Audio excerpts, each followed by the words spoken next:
Hey there, this review for our Dragonslayer Highfell adventure, session number 8.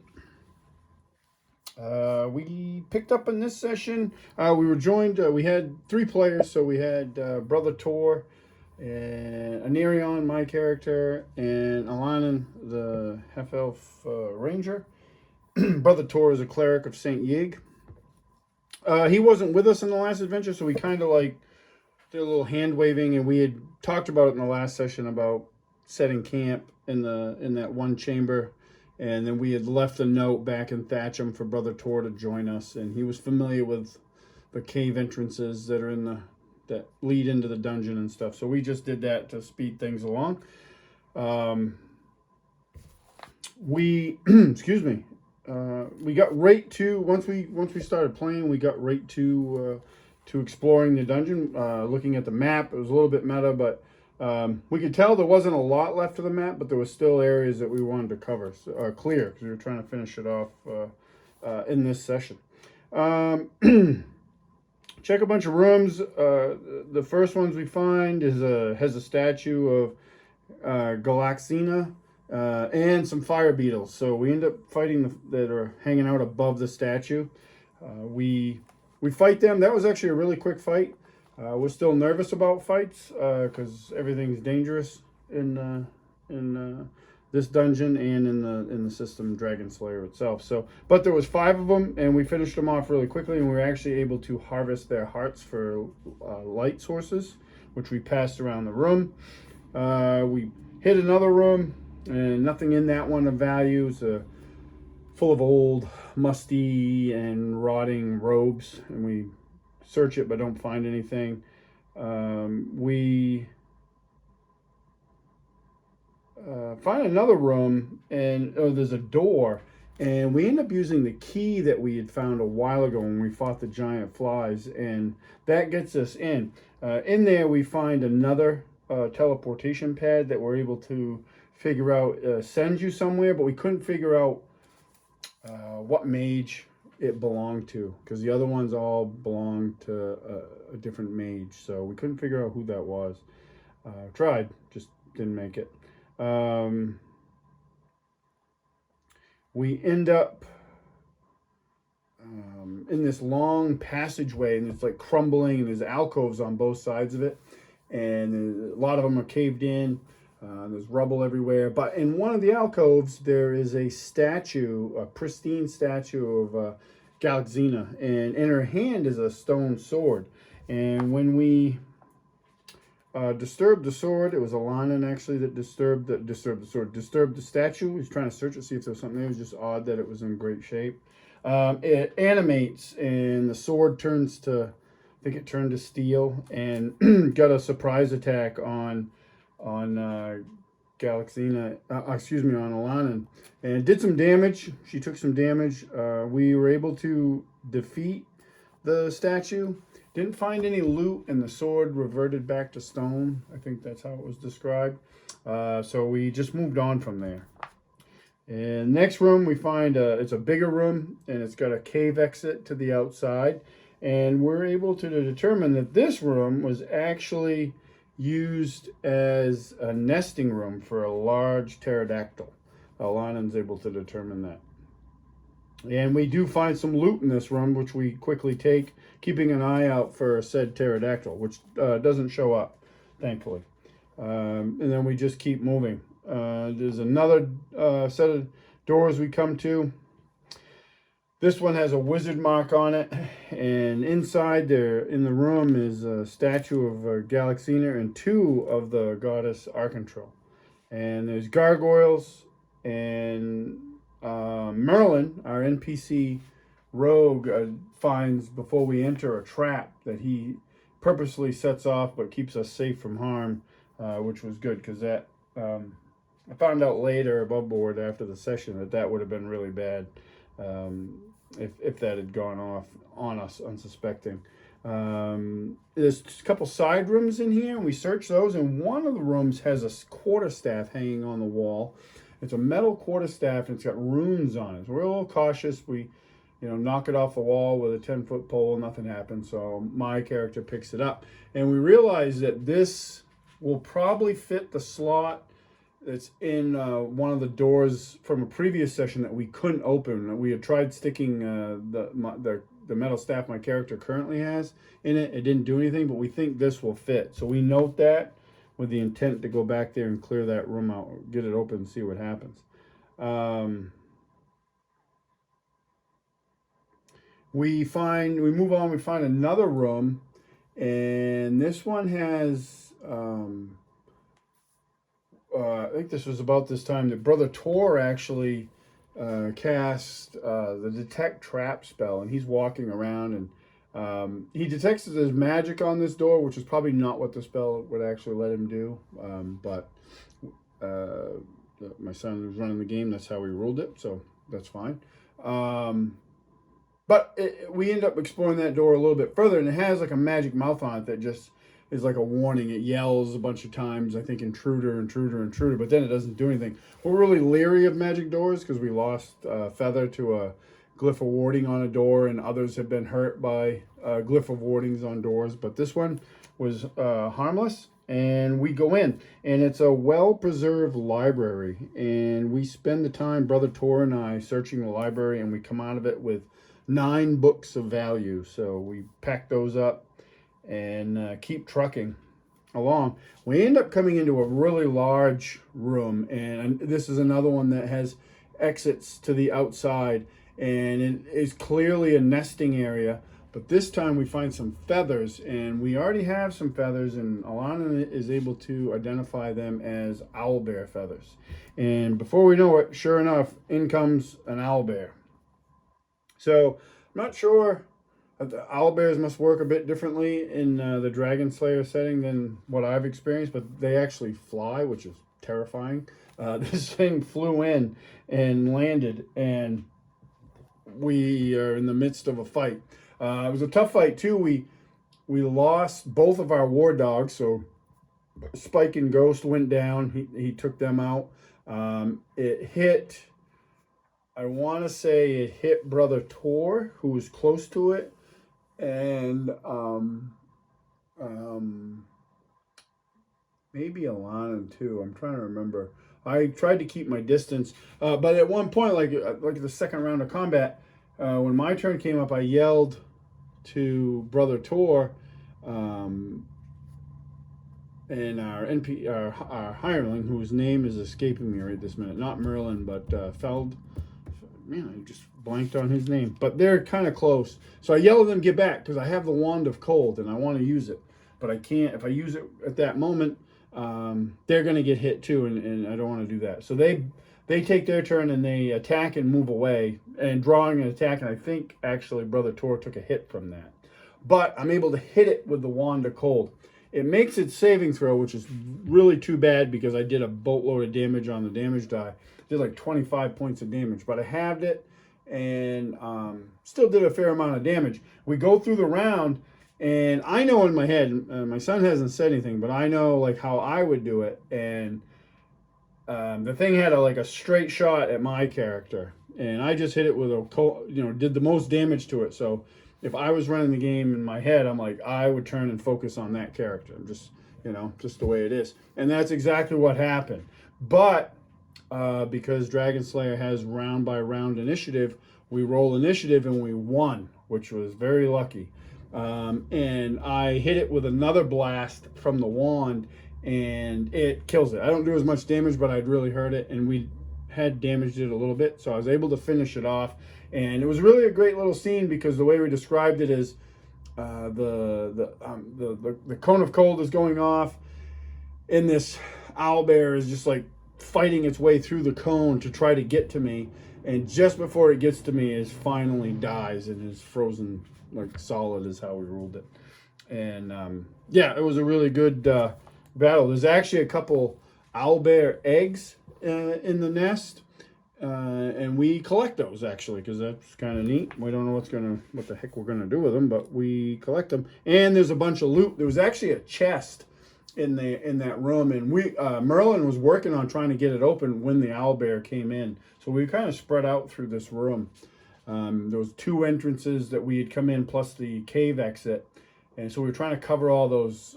My character was near Merlin, but the other characters were more like covering those exits and stuff. So we were spread out.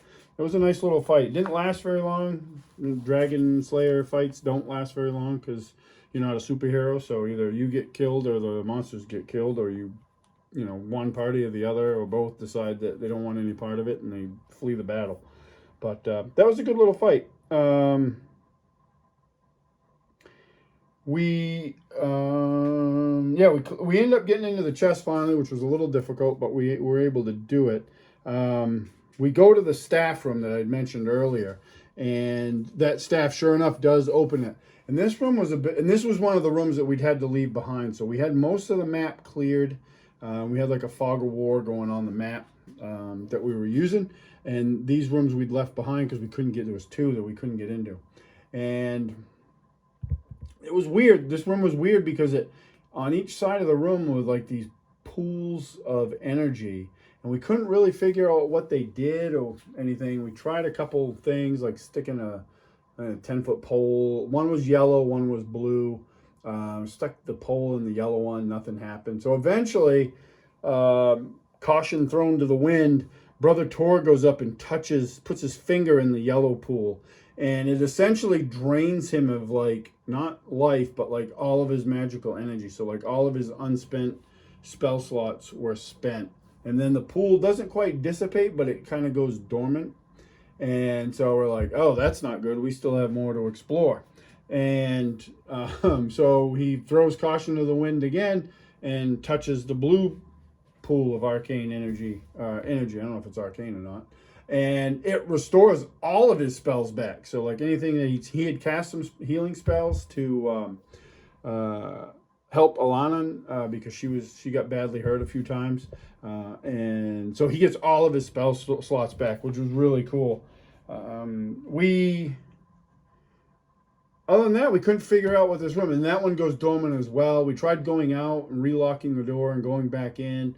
That didn't change anything. So we were wondering a bunch of different things, like is this like the power source for the tower, or what it actually did? No idea, and no real clue on what it was. So we ended up leaving there, and we have 1 door left. We'd already cleared the rest of the dungeon with the owlbear fight was the rest of the clearance. And so we go to the door with the glyph of warding, and we don't mess around with it because it did kill Feather, and it didn't make sense. We actually, as players, talked about very briefly about someone just throwing caution to the wind and opening the door. But realistically, as characters, there's no way they would have done that because they'd already watched one of their friends get fried by it, and that Feather was killed by it. So there's no way they would have done that. That was more just player talk as far as like wanting to get into this one last room in the dungeon. But ultimately we realized we don't have like a dispel magic spell or anything like that, or a scroll that would help us because Brother Tor and Anarion aren't high enough level actually to cast dispel magic yet. So we make the decision. We've collected a fair amount of loot. We have some items that need to be identified. So we make the decision to return to Thatcham. As we're leaving Thatcham, we see coming out of the central tower like all these figures. There's this central tower in Highfell. I think it's going to be this one. I'm not sure. I'll show the map. There's spoilers, so if you don't want spoilers, don't listen to this video. But I think it might be this one here. I'm not 100% sure, but this is the map of Highfell. But there's all these like dragon-like figures, not full dragon men figures coming out of this tower, and there's some robed figures milling about, one in particular on the steps, and then there's the white dragon that we've heard about sitting on top of it, and we fly away. We're not super close to it, so we're not in immediate danger, but it was a great way to end the session with a cliffhanger like that, and that is the end of our adventure for now. We didn't really mince about it because we had talked about like our characters plan to spend time in Thatcham, and this is the end of the adventure. So we're going to switch to another game master and another game. So we're going to have some downtime in Thatcham. So we just ID'd the items and stuff. We got some cool stuff. We found some gloves that were gloves of dexterity. My character actually took those, so he got a little boost to his dexterity, and he can pick pockets like a 4th level thief, which is really cool. We found a gem of brightness, which Brother Tor took, and Chris, who plays Brother Tor, he and I were talking. I was like, that would be really cool if you like put it in your holy symbol or something. So I don't know if that might be something he does. But that would be really neat. That's a neat item. It can do a bunch of different things beyond just giving you light. So that was really cool. The staff that we found with the runes, my character took that, and that's called Stratton's staff. And what it is it's a +1 quarterstaff, but it also allows me to store 1 first level spell, and it also acts as a divining rod that will find water. So I kept that, and probably sell my other. I had another +1 staff we found, so I'll probably sell that to the Tower of Mystics if they're interested. And we got some other stuff. We found a nice suit of chainmail armor, which Alana, she took. So that was really nice. It actually turned out to be like chainmail +2, I guess. And I don't know what's... I know some of this treasure we get is randomly rolled, and some of it's actually in the adventure. I'm not entirely sure how my son is doing it, and I don't really care. I like the mystery of it. So... it's been really fun. I mean, we're a small party, so like having maybe items that would normally not be at the, you know, a little bit higher in power than we probably at the level we're at. I think it's good because we don't really have a big party, so it's working out well. It's not. It hasn't made the game unchallenging. I mean, we lost a PC. We actually lost 2 PCs and a bunch of NPCs and a pack of dogs, and so it's been very challenging. It's been great. What else? Yeah. Oh, and above board, Alanin and Brother Tor both level up after we calculate all of our experience points and stuff. So they're both 4th level, which means and Anarion's 4th level as well. And I got a ways to go before I hit 5th. So we're all 4th level. So that was where we ended. Really fun adventure. I really enjoyed what we've experienced so far of Highfell. I think it's a fun, a real fun adventure. I like the setting. I like the writing in it, everything about it so far that we've experienced. We're all enjoying that. Dragonslayer RPG. This is the longest stretch that I've played it. I've run it for a few, like 3 sessions, and played in a previous session at a con, but we played 8 sessions in this this adventure so far. Really like it. Don't have any real complaints about it at all. Really enjoyed it. The only thing I'll say about the adventure, and I think this is very common with any like dungeon crawl, mega dungeon, and I had mentioned this to my son and Matt and Chris and before.